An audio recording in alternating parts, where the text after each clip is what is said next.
You know, sometimes you're just looking for tea inside of a shelf. I have your solution.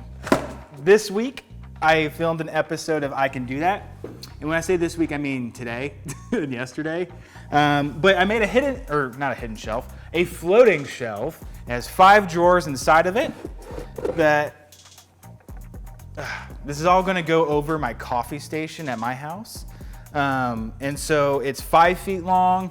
All these drawers open up for more storage. So, you know, I got my tea bags and my coffee filters and all that kind of stuff. We have way too much coffee stuff. And then we're gonna have little drawer, you know, the handles with the, does anybody here remember card catalogs at all? Anyway, so those are gonna go on. I'm actually gonna film the intro to this at my house. And that'll be on YouTube in a few weeks. So anyway, welcome to Popwood Playback. This is where we have the best, the newest, and the most undiscovered woodworking videos of the week.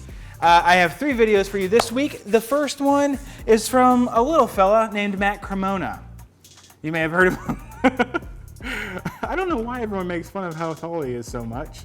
But he made a sliding Burl box, and I just couldn't resist this post. He said that he got the idea from someone else on Instagram, I think, was the inspiration. But it's just a nice mitered box with a sliding lid that maintains the live edge on one end, and so it looks really cool. So check this out. The next thing I want to show you is something I hope you didn't hear. I just reviewed this for the December issue of the magazine, and so that'll be coming out here soon. Yeah, that just went to printer today. Anyway, this is a new air purification device from Powermatic. It's brand new, so you might start seeing in the stores here soon. But basically, it's super quiet, it's portable. You bring it to your workspace, like on the bench here for when you're sanding. It collects down to 1 micron. It has an electrostatic filter that can be vacuumed out. It's really, really nice. It's not cheap, but it's really, really nice. So if you want to upgrade from your box fan with the furnace filter, like I have in my home shop, this is a really cool product, so you should check that out. All right, hey, our next video is from Apprentice Marks.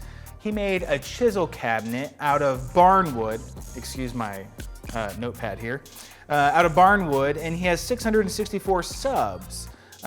So he integrated some magnets. It's a nice chisel holder, and it's creative. So check this out over here.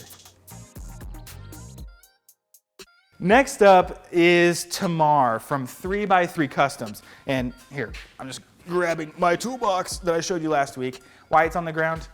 I don't know. Anyhow, she made a dado and half lap jig that would have been super handy while I was building this. And so this is my toolbox that I showed you last week. It's on the cover of the December issue. But in here, all my dividers are dadoed in together. And this wasn't horrible because this is just standard 3/8 birch plywood, so it wasn't anything wacky. But a lot of times when you're working with dados and making your grooves and that sort of thing, dialing it in perfectly can be a pain in the butt. And so she made a jig that lets you do it with just your single blade on the table saw. That basically you capture one side of it, and then the other side helps you set your stop while you're cross-cutting. So anyway, check her video out here. Okay, that is it for this week's Popwood Playback. Short and sweet. Send me some more videos by email. I've actually had some kind comments sent to me through email, and I really appreciate that. It's encouraging to hear from you all. So my email is down in the description. If you have a video that you're into or a video that you've made that you want to share here, I will share it if you send it to me. If you're interested in hosting, send me a note and we'll talk about that. So anyhow, I hope you have a great week, happy building, and we'll see you next time.